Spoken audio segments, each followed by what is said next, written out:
Hello friends, मेरा यानी मौलिक चौकसी का श्रीजी कंस्ट्रक्शन की ओर से प्रेम भरा नमस्कार। हम लोग हर बार जैसे आप लोगों को वाटर प्रूफिंग की सीरीज़ के लिए उसके बारे में जो मेरा मिशन है, मेरी टीम जो मेरे साथ काम करती है, हमारा सबका मिशन है लीक प्रूफ और हेल्दी इंडिया बनाना। जिस मिशन में हम लोग वाटर प्रूफिंग की सीरीज़ में वाटर प्रूफिंग हर एक एरिया में किस हिसाब से होना चाहिए, क्यों उसका वाटर प्रूफिंग करना चाहिए, उसमें क्या ध्यान रखना चाहिए और वो कैसे किया जाना चाहिए, जिससे लेमैन कोई भी आम आदमी को भी अच्छा और सही जानने को मिले और उसका वो उसके इन्वेस्टमेंट का सही वर्थनेस मिले। उसके अलावा पीएमसी प्रोजेक्ट मैनेजमेंट कंसल्टेंटर है, इंजीनियर से, वो सबको भी इसके बारे में जानकारी मिले। इसके लिए हम लोगों ने हमारे मिशन में ये लीक प्रूफ हेल्दी इंडिया बनाने का जो भी यूट्यूब चैनल शुरू किया है श्रीजी कंस्ट्रक्शन के माध्यम से, उसमें आप लोगों का जो भी साथ मिल रहा है उसके लिए ढेर सारा धन्यवाद, शुक्रिया, थैंक यू। आज हम आपके सामने बिल्डिंग एनवेलप माने एक्सटीरियर वॉल पे बिल्डिंग का एक्सटीरियर वॉल से पानी आता है तो वो क्यों आता है। आज मैं आपको एक चीज़ बताना चाहता हूँ कि मैं अहमदाबाद में मेरी एक साइट विजिट है, उसी के एक्सटीरियर वॉल में से भेज आ रहा है और मैं आ रहा हूँ यहाँ और वही उसी का ही लाइव वीडियो शूट कर रहा हूँ। आप देख सकोगे कि दो तरीके से इंटरनल वॉल पे अंदर की तरफ पानी आता है। एक कहीं प्लम्बिंग लाइन में लीकेज हो, आप देख सकोगे कि यहाँ प्लम्बिंग लाइन में लीकेज है, इसकी वजह से ये दीवार में से पानी अंदर इंटरनल वॉल की साइड आ रहा है। माने बिल्डिंग एनवेलप का वाटर प्रूफिंग में हमें एक्सटीरियर वॉल्स को सही वाटर प्रूफिंग करना है। दूसरा आप देख सकोगे कि कहीं प्लम्बिंग की लाइन नहीं है, फिर भी यहाँ से भेज अंदर की वॉल में जा रहा है, तो वो आप कैसे कर सकोगे। आप अभी सन दिख रहा है, हम लोग धूप में है, तो वो सन है उसमें गर्मियों में दोपहर का टेम्परेचर और रात का टेम्परेचर में 15 से 20 डिग्री का डेविएशन होता है। तो जो सनलाइट की एक्सपोज में जो वॉल आती है उसमें अगर प्लास्टर सही नहीं है या कहीं आप देख सकोगे कोई जगह पे ऐसा ग्रूव है, आर्किटेक्ट अपने हिसाब से ये ग्रूव देते हैं हर लेवल पे, तो वो ग्रूव में से बारिश के टाइम पे पानी अंदर आता है। अभी प्लम्बिंग वॉल में लीकेज है तो आप कैसे उसको कर पाओगे। तो सबसे पहले हमें एक हिस्ट्री बना लेनी चाहिए कि यहाँ प्लम्बिंग की कोई इंटरनल एल्बो है या उसके कोई भी टी जॉइंट्स है या कपलर है कि कहीं भी उसकी वजह से लीकेज है, तो हमें प्लम्बर को कंसल्ट करके उसका लीकेज फाइंड आउट कर लेना चाहिए। दूसरा, हमें कौन से एरिया में से लीकेज आ रहा है वो आइडेंटिफाई करके उसके बाहर की एक्सटर्नल वॉल, जैसे ये वॉल है, वो एक्सटर्नल वॉल पे कहीं होलो साउंड आ रहा है, प्लास्टर या ब्रिक मेसनरी या आरसीसी में कहीं सही नहीं है, होलो साउंड है या हनीकॉम है, तो उसको सही ट्रीटमेंट करना चाहिए। या फिर कहीं अंदर पानी आ रहा है तो वो प्लम्बिंग का कोई बोरहोल है या कोई एसी की पाइप का बोरहोल है, तो वो बोरहोल को non shrink free flow cementitious ground से भर के उस पर सीलेंट लगा के सही कर देना चाहिए। जहाँ कोई ऐसा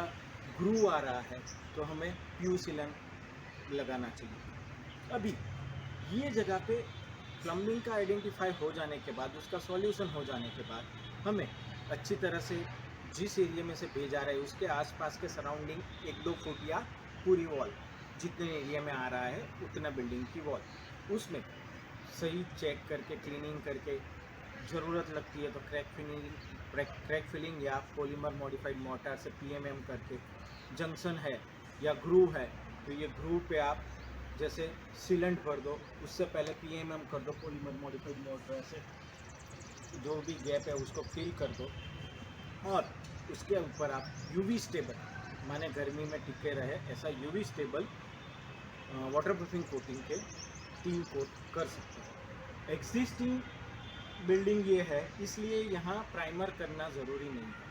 अगर सेम चीज़ हमें लगता है कि जो प्लम्बिंग की वॉल नहीं है उसमें आ रहा है, तो भी हमें सबसे पहले तो यही चेक करना है कि प्लम्बिंग की वॉल नहीं है तो भी हमें कितने एरिया में भेज आ रहा है, वहाँ होलो साउंड है वो नॉक करके चेक करके, यहाँ ये सब ग्रू है तो वो ग्रू अच्छी तरह से फील करके उसके ऊपर सही ट्रीटमेंट करके यूवी स्टेबल कोटिंग के 2 से 3 कोट करनी चाहिए। जनरल क्राइटेरिया में मैं ऐसा कह सकता हूँ कि एक्सटर्नल वॉल पे जो भी भेज आता है या एक्सटर्नल वॉल या बिल्डिंग एनवेलप में हमें acrylic based UV stable waterproofing coating करना चाहिए। एग्जांपल के तौर पे ये आपको ज़्यादा समझाने के लिए समझो कि MY के आर्मेंट करके कंपनी है, तो उसमें आप MY के आर्मेंट कोट WAC के 2 से 3 कोट कर सकते हो। डॉक्टर फिक्सिट कंपनी है, उसमें आप रेन कोट के 2 से 3 कोट कर सकते हो। फेरमेट करके कंपनी है, तो उसमें आप फेरमेट एक फेरकोट एक के 2 से 3 कोट सब कर सकते हो। नए कंस्ट्रक्शन में सिर्फ एक ही चीज़ याद रखना है, नए कंस्ट्रक्शन हो तो नए कंस्ट्रक्शन में प्राइमर के बाद 2 से 3 कोट करना चाहिए। पहला कोट दूसरे कोट से परपेंडिकुलर होना चाहिए, और अगर ऐसा एग्जिस्टिंग स्ट्रक्चर है तो उस पर ऊपर आप डायरेक्ट 2 से 3 कोट कर सकते हो, प्राइमर करने की ज़रूरत नहीं है। अच्छा, अभी ये जो यूवी स्टेबल कोटिंग है उसके बेनिफिट्स क्या है? जैसे रेगुलर पेंट आते हैं, हमारा ये जो भी पेंट है वो समझो कि एशियन, बर्जर या नैरोलैक, उसका कोई भी पेंट हो वो यूवी स्टेबल पेंट होता है, एक्रेलिक बेस पेंट होता है। उसमें 60 से 70 माइक्रॉन अंदाज से अप्रॉक्स 60 से 70 माइक्रॉन उसकी DFT होती है, और वो पेंट वाटर रिपेलेंट होता है पर वाटर प्रूफ नहीं होता है। इसलिए हमें जो मैंने आपको एग्जांपल दिया है aqua arm coat WAC, doctor Fixit rain coat, ऐसे वाटर प्रूफ कोटिंग करने चाहिए जिसकी DFT 110 से 125 ऐसे हर कोई कंपनी में आता है। ऐसा decorative coating water proof coating करना चाहिए। वो उसमें सिर्फ एक ही लिमिटेशन है कि वो हर एक शेड कार्ड में हर एक कलर में नहीं मिल पाएगा, माने उसको आपको बेस कोट करके बाद में आपका आर्किटेक्चरल जो व्यू है उस हिसाब से आपको कंपनी का सुपरफिशियल कोट कर देना पड़ेगा। अच्छा, वाटरप्रूफिंग की सीरीज़ में एक्सटीरियर वॉल में एक सबसे बड़ी चीज़ ये है, और दूसरी चीज़ ये है कि अभी ग्लोबल वार्मिंग की वजह से बाहर से धूप बहुत आती है। समझो कि हम 25वें माले पे रह रहे हैं और धूप ज़्यादा आती है, तो भी उसमें हमें हीट रिफ्लेक्शन कोटिंग करना चाहिए। जैसे एग्जांपल के तौर पे बाहर ऐसा कोटिंग किया जाए कि जिसकी वजह से अंदर की धूप हमें टेम्परेचर डेविएशन में 4 से 8 डिग्री का डिफरेंस मिले, हमें अंदर का टेम्परेचर कम मिले, जिससे हमारा AC का बर्निंग और सब चीज़ सही तरीके से रहे। इसके लिए एक्सटीरियर साइड का थर्मल कोटिंग करने के लिए समझो मैं आपको एक एग्जांपल दूं तो MY के आर्मेंट में आप एक्वा आर्म अल्ट्रा कोट करके उसके 2 कोट कर सकते हो। डॉक्टर फिक्सिट में आप रेन कोट खोल के 2 कोट कर सकते हो। ये जो भी एक्सटीरियर एनवेलप बिल्डिंग का वाटरप्रूफिंग करने में हमें एज़ पर द TDS कोई भी कंपनी की जो भी टेक्निकल डेटा शीट है उसके हिसाब से हमें जाना चाहिए। सबसे पहले विज़िट करके साइट हिस्ट्री बनानी चाहिए, और ये कोई भी मटेरियल में कहीं भी पानी यूज़ नहीं करना है।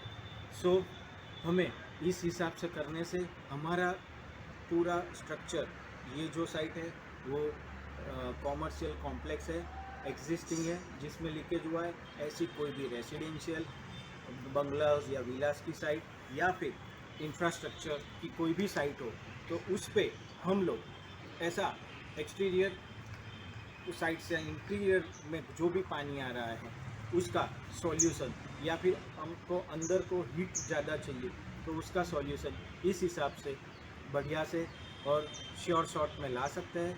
सो थैंक यू, आपने मेरी ये वीडियो बहुत अच्छी तरह से सुना। मैं मेरी टीम जो आपके बहुत आभारी है। अब इसके लिए आपको कोई भी क्वेरी हो तो आप मुझे, मेरा नंबर है 9824505181, इस पर कॉल कर सकते हैं।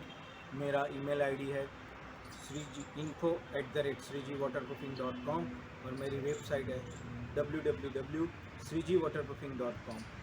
उस पर आपकी कोई भी क्वेश्चन और कोई भी क्वेरी हो तो आप उस हिसाब से हमें कांटेक्ट कर सकते हैं।